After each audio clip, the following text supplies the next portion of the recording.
Welcome to Urban Puritano. Bienvenidos a Urban Puritano. En el episodio de hoy, continuamos nuestra exploración de la predicación expositiva. Mi método es ecléctico. Se analiza un texto según su tema y complemento, para llegar a la proposición del sermón. Un enfoque de condición caída se infunde en todo el mensaje. Todo debería conducir a un mensaje de exaltación de Cristo, que privilegia el texto. ¿Qué es nuestro texto de hoy? Lucas 11, 1 al 13. Estén atentos al mensaje titulado La oración según Jesús, parte 1.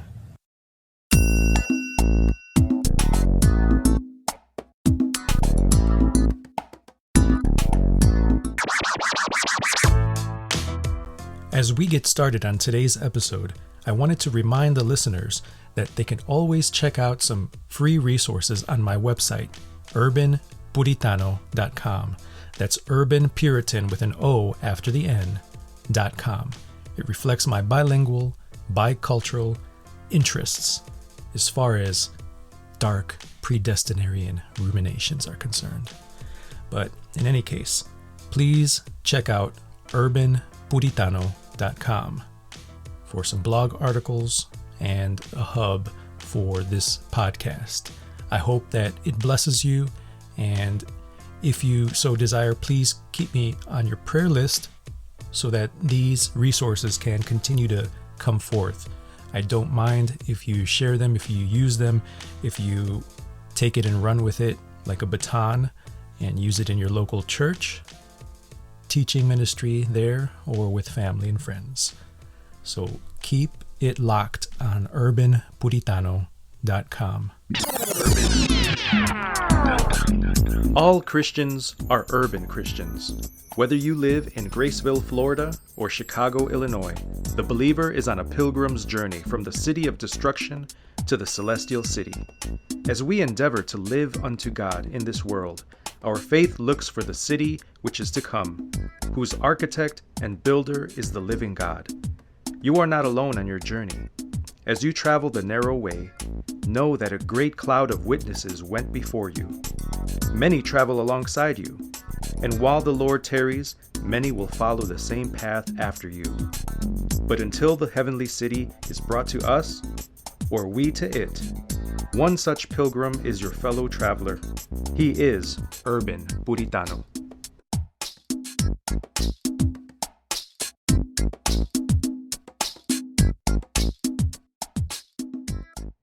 Busquen conmigo en Lucas 11, versículos 1 al 13. Con la ayuda de Dios vamos a considerar la enseñanza de nuestro Señor Jesucristo sobre este tema sumamente importante que se encuentra en Lucas 11, 1 al 13. Cada religión del mundo, antigua o actual, ha tenido una enseñanza sobre cómo debe un adorador dirigirse verbalmente hacia Dios. Sin embargo, no todas las enseñanzas sobre esta práctica son iguales. Por ejemplo, en el Oriente existe una religión cuyos templos contienen cilindros de madera, con escritura grabada todo alrededor. Los adoradores oran cuando tocan los cilindros y las hacen girar. La fe cristiana es muy distinta. Nuestra enseñanza sobre la oración se basa en la doctrina de Dios como un ser personal, y no solamente personal, sino específicamente tripersonal. La oración cristiana exhibe una reciprocidad entre Dios y el creyente que no se puede obtener o capturar en una acción como hacer girar un cilindro de madera. ¿Has experimentado esa reciprocidad en tu vida de oración? Los discípulos de Jesús llegaron a un punto donde anhelaban ser instruidos por Él acerca de la oración. En verdad, cada creyente es un discípulo de Jesús. Por lo tanto, cada creyente debería aprender lo que Jesús enseña sobre la oración. Solo así podremos experimentar una comunión personal con el Trino Dios, donde se exhibe una reciprocidad entre Él y nosotros. Mi pregunta para ustedes ¿Cómo se ve la vida de oración de un discípulo de Jesús? ¿Cómo se ve la vida de oración de un discípulo de Jesús? Leemos juntos el pasaje que tenemos ante nosotros. Lucas 11 del 1 al 13. Leo de la Nueva Traducción Viviente. La palabra de Dios dice así: Una vez Jesús estaba orando en cierto lugar. Cuando terminó, uno de sus discípulos se le acercó y le dijo: Señor, enséñanos a orar, así como Juan enseñó a sus discípulos.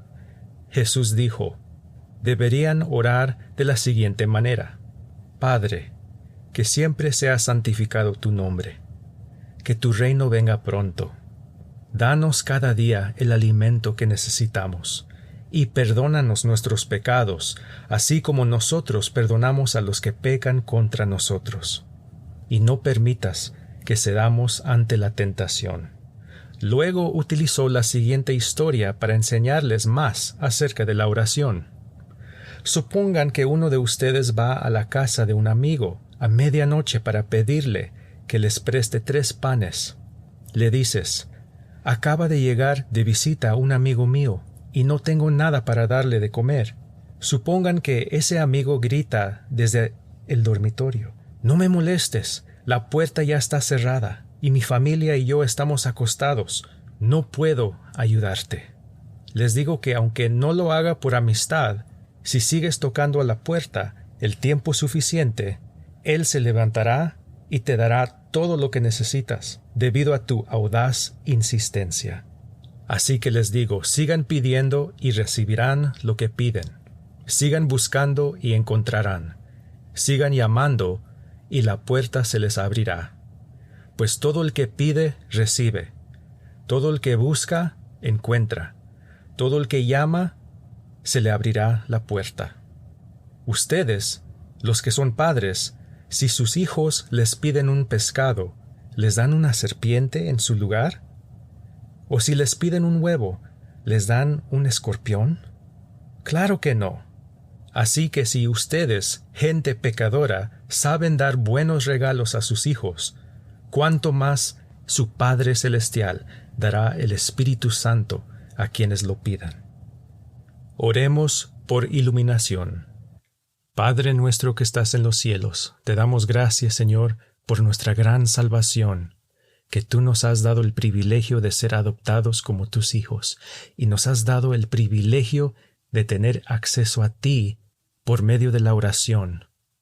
Gracias por la comunión que tenemos contigo, y no solamente contigo, sino con tu Hijo amado Jesucristo y el Espíritu Santo. Gracias, Padre, en el nombre de Cristo Jesús. Amén. ¿Cómo se ve la vida de oración de un discípulo de Jesús? Eso es la pregunta. ¿Cómo se ve la vida de oración de un discípulo de Jesús? En primer lugar, según nuestro pasaje, la vida de oración de un discípulo de Jesús debería ser caracterizada por las prioridades del reino del Padre. Caracterizada por las prioridades del reino del Padre. Versículos 1 al 4 establecen lo que Jesús provocó en sus discípulos y lo que Jesús proveyó a sus discípulos. Versículo 1 dice: Aconteció que estaba Jesús orando en un lugar, y cuando terminó, uno de sus discípulos le dijo: Señor, enséñanos a orar, como también Juan enseñó a sus discípulos.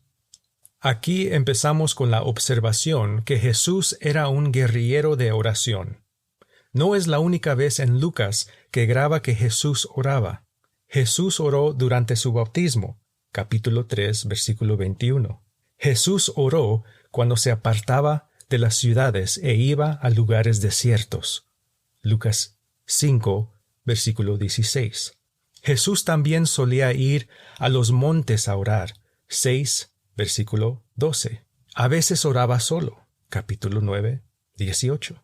A veces oraba acompañado, como cuando se transfiguró. Lucas 9, del 28 al 29. Jesús no solamente oraba cuando tenía fuerzas, sino también cuando no las tenía. Lucas 22, 43 al 44. Ese pasaje dice que Jesús, estando en agonía, oraba más intensamente, y era su sudor como grandes gotas de sangre que caían hasta la tierra. ¿Y qué de la agonía de su crucifixión? Ciertamente ahí, sobre el monte Calvario, sucumbió ese espíritu guerrero de Jesús. Ciertamente sobre la cruz, Jesús ya puso fin a su vida de oración, mientras sus enemigos ponían fin a su vida física. La respuesta se encuentra en Lucas 23:34. Jamás se extinguió el espíritu guerrero de Jesús. Clavado en la cruz, Jesús clamó: Padre, perdónalos, porque no saben lo que hacen. Hermanos, gracias a esa oración, el monte Calvario, donde se efectuó el juicio de Dios sobre el pecado, se nos convirtió en el monte Sión, donde proviene nuestra redención. Ahora podemos entender por qué Jesús provocó en sus discípulos el deseo de aprender a orar. Ciertamente Juan enseñó a sus discípulos cómo orar, pero Jesús verdaderamente fue la encarnación perfecta del pasaje bíblico: orar sin cesar. Jesús, como gran guerrillero de la oración, provocó en sus discípulos el deseo de aprender a orar por su ejemplo constante. Mi pregunta es: ¿eres discípulo de Jesús? ¿Acudes a Él para enseñarte cómo orar? ¿Acudes a tradiciones religiosas? ¿Acudes a tus propias ideas? Quiero que observemos que Jesús no solamente provocó en sus discípulos el deseo de aprender a orar por su ejemplo constante, sino también proveyó el currículo de la oración. Queridos hermanos, aunque cada religión en la historia del mundo tiene una enseñanza sobre la oración, quiero decirles que la única oración aceptable a Dios no es la que se puede encontrar en tradiciones humanas, sino la que Cristo nos enseña en su escuela de oración, lo cual se encuentra en su palabra. ¿Qué currículo proveyó Jesús para que sus discípulos, antiguos y modernos, aprendieran a orar aceptablemente? Versículos 2 al 4 nos dice: Padre, que siempre sea santificado tu nombre, que tu reino venga pronto. Danos cada día el alimento que necesitamos, y perdónanos nuestros pecados, así como nosotros perdonamos a los que pecan contra nosotros, y no permitas que cedamos ante la tentación. Nunca una oración fue tan breve, tan sublime y tan instructiva como esta oración modelo. Para nuestra instrucción y edificación, considero que es provechoso seguir el orden usado por muchos reformadores y muchos puritanos. Ellos comúnmente analizaban que el Padre Nuestro encontrado aquí en Lucas 11 se divide entre el prefacio y las peticiones. ¿Qué es el prefacio? El prefacio es sencillamente Padre. Un discípulo de Jesús se acerca a Dios en base de su relación a Él. Dios es nuestro Padre, pero no simplemente en virtud de la creación, sino en virtud de nuestra salvación. Aunque se puede decir que Dios es Padre de todos, según la creación, Dios no es Padre de todos, según la salvación. Solamente el pueblo de Dios, el pueblo adquirido por Él, puede acudir a Él. Los demonios no pueden acudir a Dios, ni las personas que no se arrepienten de sus pecados pueden acercarse a Dios como Padre, según la salvación. Sean humanos o demonios, solo porque Dios los creó no significa que nos salvará. En contraste, todo discípulo de Jesús tiene el derecho y el privilegio de seguir con las peticiones que se encuentran en el resto de la oración, precisamente porque son salvos. El privilegio de acercarse a Dios en la oración como Padre es reservado únicamente y exclusivamente para los que Dios ha salvado soberanamente, redimido definitivamente, llamado eficazmente, elegido incondicionalmente, justificado libremente, regenerado irresistiblemente y predestinado eternamente a ser adoptados como hijos de Dios. ¿Qué necesidad tenía el Padre para tenernos como sus hijos, si ya tenía un Hijo unigénito, Jesús, Dios verdadero de Dios verdadero?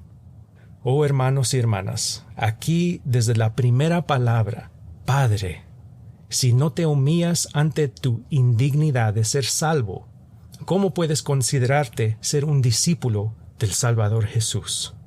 El testimonio unánime de la palabra de Dios es que solo los que han experimentado la gracia especial y salvadora de Dios como Padre pueden acercarse a Él de una manera confiada, porque hemos sido, según 1 de Juan 3:9, nacidos de Dios.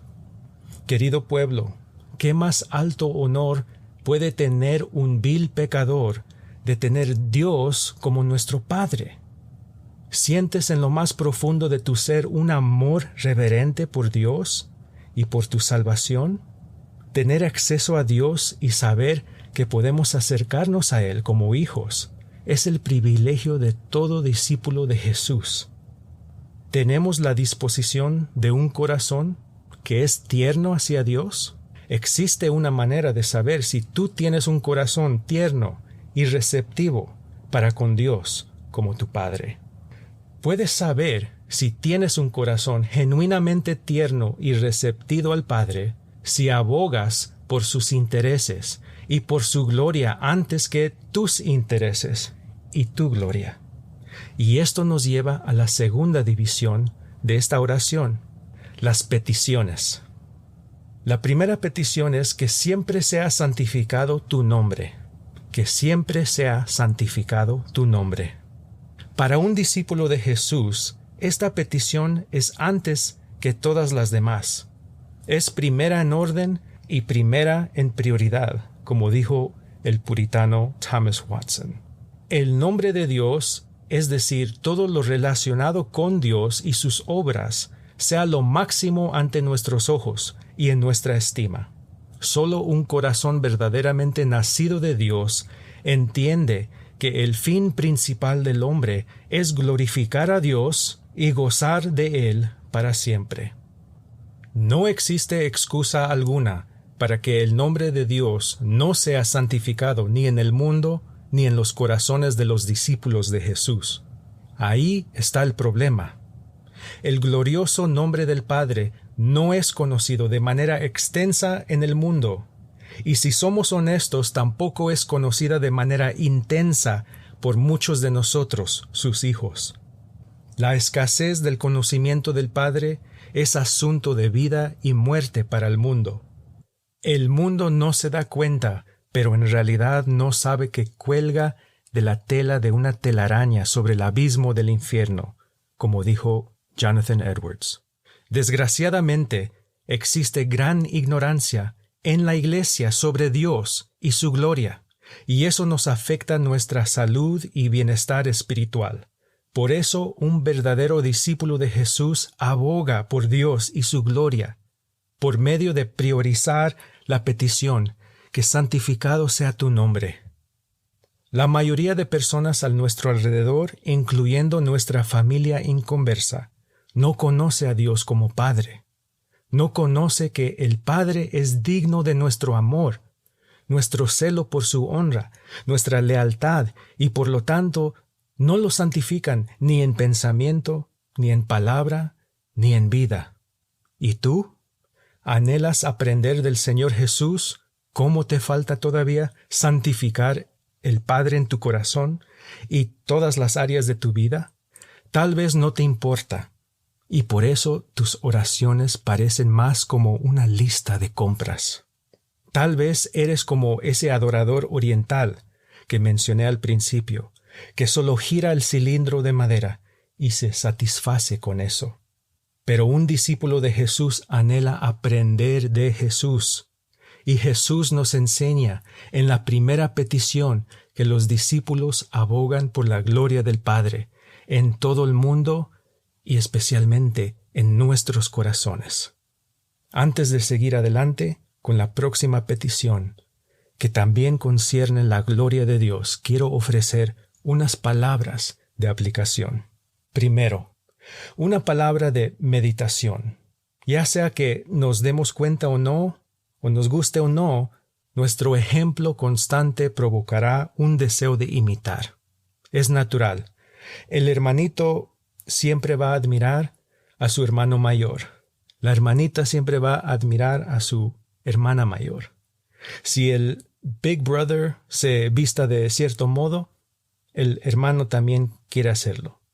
Si la Big Sis se arregla su pelo de cierto estilo, la hermanita lo quiere igual. También existe ese fenómeno natural que puede suceder cuando las hijas pueden tener papitis y los hijos mamitis. Si papá y mamá no están igualmente comprometidos a Dios Padre, Dios no será glorificado en el hogar. Esto es para que mediten sobre cómo se conduce su hogar, especialmente padres. Pero si no está el padre en el hogar, esta responsabilidad cae sobre las madres.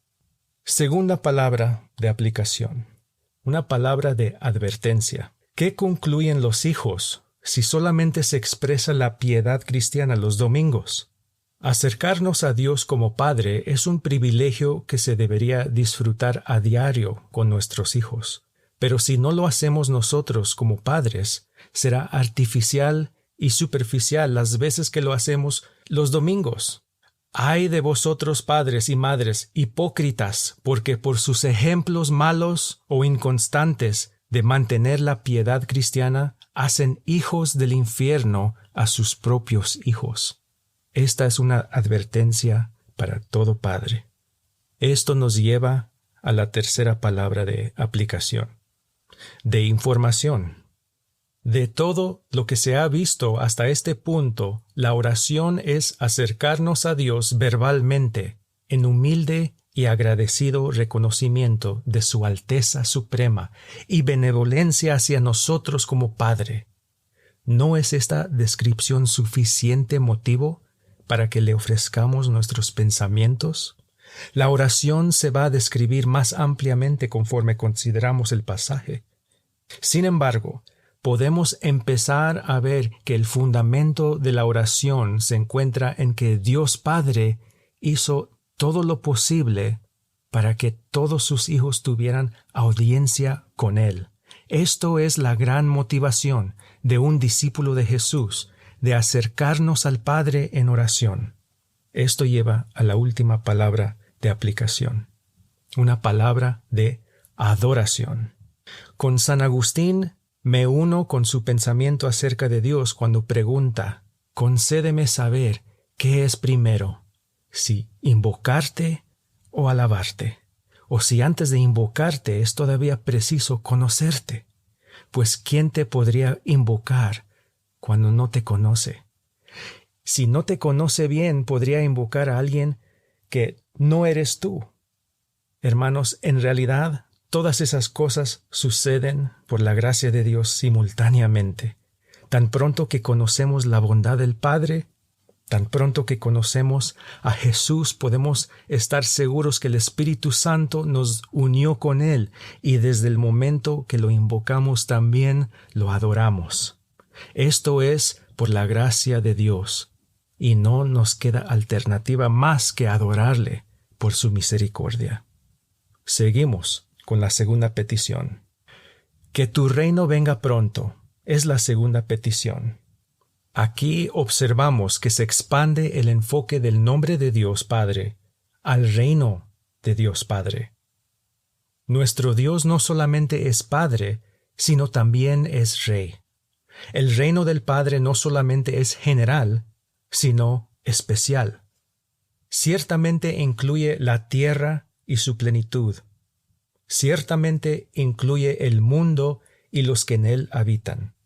Sin embargo, esta petición se refiere al reino especial del Padre, que comienza, según William Perkins, con la gracia divina y culmina en un reino de gloria. Es este reino glorioso que un discípulo de Jesús ora para que venga pronto. La naturaleza del reino del Padre es de un reino espiritualmente militante. Dice la petición, que venga tu reino pronto. Significa que deberíamos abogar por la gloria del Padre en la destrucción del reino del pecado y de Satanás, donde quiera que se encuentre, principalmente en nuestros corazones. El tiempo más peligroso para Satanás es cuando se acerca a nosotros y nos escucha clamar al Padre, que venga su reino pronto, porque eso significa que nuestros corazones se inclinan al reino del Padre. Pero a Satanás no le importa si oras a Dios con tu lista de compras, porque él sabe que eso indica que vives por tu propio reino y no estás abogando por el glorioso reino del Padre. El Señor Jesús nos enseña en esta petición que debido a que el reino del Padre es espiritualmente militante, buscando la destrucción del reino del pecado, nosotros debemos dedicarnos a lo mismo. Esta petición es una declaración de guerra en tu vida contra el reino de Satanás. ¿Buscas hacer las paces con el pecado? ¿Buscas a vivir según los principios y leyes del Padre? ¿Eres fiel a la patria celestial? ¿Contra quién vas a declarar la guerra? ¿Contra el diablo o contra Dios? Aquí se marca la diferencia entre un discípulo genuino y un discípulo falso. ¿Qué reino buscas expandir? ¿El de Dios Padre o el tuyo? Si en tu corazón tu propia voluntad está sobre la del Padre, demuestra ser discípulo de Satanás. El diablo te ha prometido todos los reinos del mundo si tan solo no doblas tu rodilla al Padre. Con tu vida le dices al diablo que te conformas con tu propio reino, ya sea carrera, dinero, tal vez relaciones, y Satanás se sonríe. Es tiempo que todo discípulo de Jesús se despierte. Hemos sido adoptados para ser hijos del Padre. Hemos sido elegidos por la gracia soberana del Padre para formar parte de su reino. Y ese reino es espiritualmente militante. El Señor Jesús era un guerrillero de la oración, porque sabía que sus discípulos necesitaban, y nosotros, sus discípulos modernos, necesitamos a alguien para abogar para nosotros. La vida de la oración de un discípulo de Jesús es una área más que somos insuficientes. El puritano Thomas Watson observó: Cristo fue más dispuesto a la cruz que nosotros al trono de la gracia. Hablando de sus discípulos, Jesús dijo: el espíritu a la verdad está dispuesto, pero la carne es débil. Pero eso no es a donde queda nuestra vista. Nuestra insuficiencia en la oración tiene un remedio. El remedio es la suficiencia de Jesús. Jesús, el gran guerrillero de la oración, sigue orando por nosotros. Romanos 8:34 dice: ¿quién es el que condenará? Cristo es el que murió, más aún el que también resucitó, el que además está a la diestra de Dios, el que también intercede por nosotros. Sin la intercesión de Jesús por sus discípulos, no somos nada. A Dios sea la gloria. Queridos hermanos, les invito que mediten detenidamente sobre Lucas 11, 1 al 13, y lo que hasta este punto significa la oración según Jesús. Vimos que la vida de un discípulo de Jesús es caracterizada por oración. Además, esa oración es caracterizada por las prioridades del reino del Padre. Finalmente vimos que ese reino es espiritualmente militante, y nuestro Señor Jesús sigue orando por sus discípulos. Para la honra y gloria del Padre, en el poder del Espíritu Santo. Unémonos a la batalla espiritual, porque hemos sido capacitados por nuestro Dios Trino para hacerlo. Y el pueblo de Dios dice: Amén. Thank you for joining us at Urban Puritano. We look forward to catching up with you on your next stop along your journey to the city prepared by God for all true believers.